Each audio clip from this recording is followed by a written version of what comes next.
Nathan Judah. I'm here with Wolves reporter Mr. Liam Keane. Liam, let's get straight to it. Wolves nil, Liverpool 1. Absolutely sickening at the end there. Ryan Aït-Nouri comes off, been sensational, been great against Salah.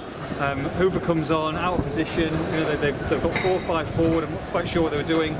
Salah needs one chance to Origi and game over. Let's not make no bones about it.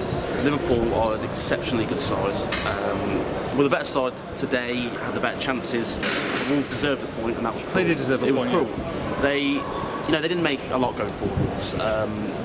But defensively they were brilliant. And as you say, Aït-Nouri for me was the pick of the bunch. I thought he was excellent today. I also thought Connor Cody and Kilman were brilliant as well, and take nothing away from them. But I thought, as you say, Aït-Nouri in particular was excellent. He comes off. It's almost cruel to fate in the sense that he comes off. He's been brilliant all game. Hoover gets done by Salah, plays one ball into Origi, he turns and he finishes. It seems so simple because it was. Yeah. It was that simple.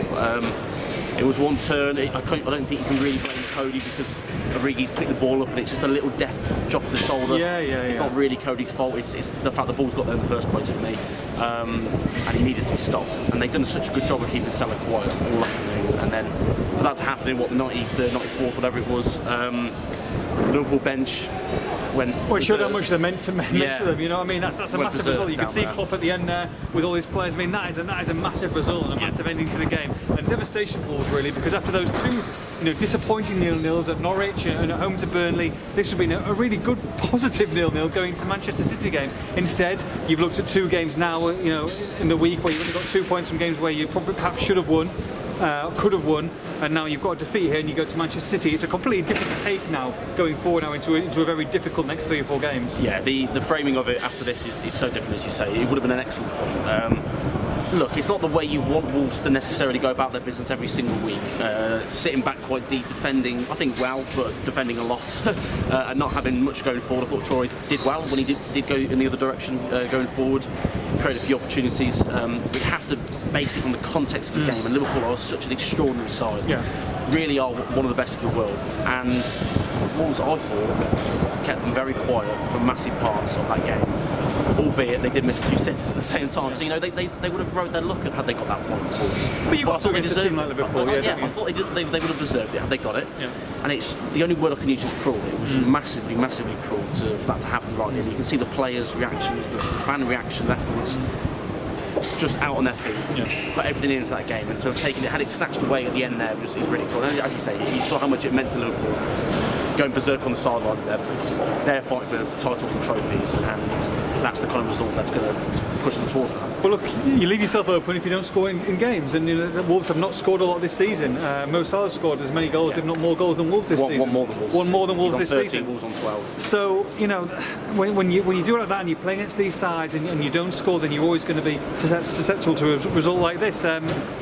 From an attacking point of view, what did you think today? The 3 up front, I mean, Traore got the nod again, which I think was deserved after Wednesday night, and was probably the most threatening of the 3 again. Yeah, definitely. I'll include the midfield in this because we've seen Wolves play 2 midfielders against a 3 midfield and not do very well. Palace is a massive example of that. And I thought today the 2 midfield did well. I thought they did. I thought they handled it very well. They were good anchors in front of midfield. They recycled the ball nicely. And they got the ball out to Traore a couple of times. As you say, he was the pick of the bunch out of the 3 going forward. Created the most, got the fans off their feet. It was unfortunate with some of the balls he put in that there wasn't the right players around him to attack it. Raul had a better game today than he did Wednesday.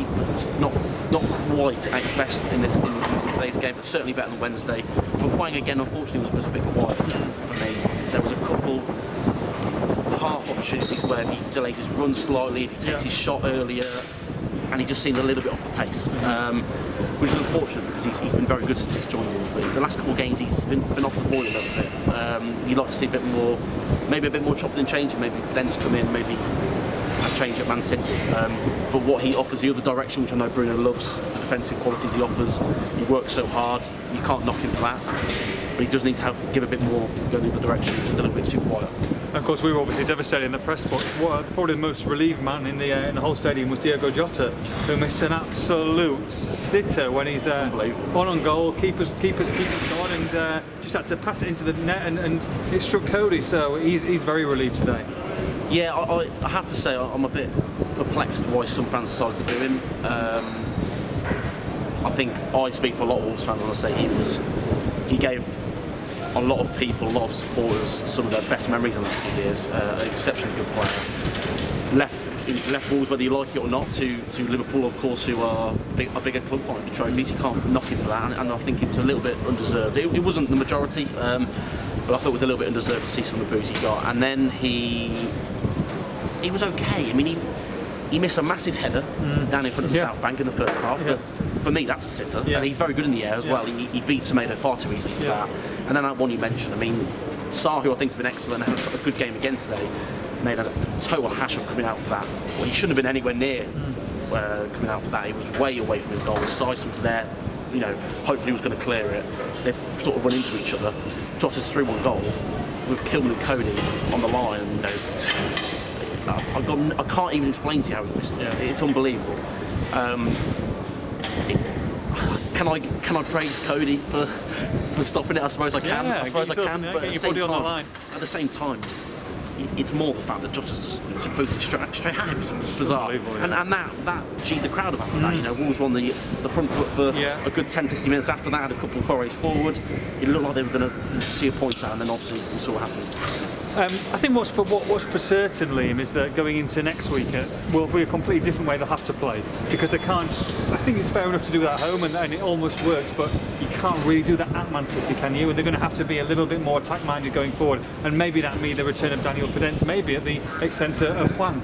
Potentially. I was speaking before this game, I would have liked to have seen Wolves really go for Liverpool, speaking ahead of this game. I'd have liked to have seen them do it a bit more today as well. Although it's difficult to knock them when they almost saw out a very good point. But I have to agree, I think with these kind of teams, you look at Liverpool, you look at Man City, they're such anomalies in the world of football. Their squads are exceptional. They're very good football sides with two of the best managers in the world managing them. Yeah. I think personally, every football game's got to be competitive, but I personally think you see those games as free hits and you go for them. If you get picked off and you lose the game, you know, you're going to get criticised, but it depends on the manner of which you lose the game. I would like to see Wolves go for them, and I'd like to see them do that at Man City, who haven't quite been as free scoring as Liverpool, albeit very good still. And they managed to keep Liverpool at bay until the 94th minute today. If they can do that away from home and pick them up on the counter, perhaps, you know, it could be a good afternoon at City. And we've seen it there before in recent seasons. I think you have to play Traore again. Jimenez will start, and for me, I'd be very tempted to go with Daniel Podence. I think Hwang, the last 3 games, is the 2 off the boil to warrant a 4th chance. That's me personally. Wolves and Liverpool 1 for all the post-match reaction. Make sure you log on to expressionstar.com.